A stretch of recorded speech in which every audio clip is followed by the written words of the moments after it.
এদিকে পরবর্তী নির্দেশ না দেওয়া পর্যন্ত পর্যটকদের সাজেক ভ্রমণে নিরুৎসাহিত করেছে রাঙামাটি জেলা প্রশাসন।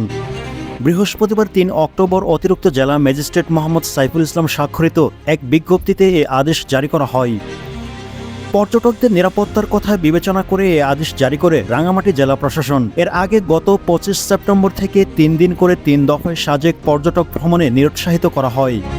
এবার পরবর্তী নির্দেশ না দেওয়া পর্যন্ত পর্যটকদের সাজেক ভ্রমণ করতে নিরুৎসাহিত করা হলো।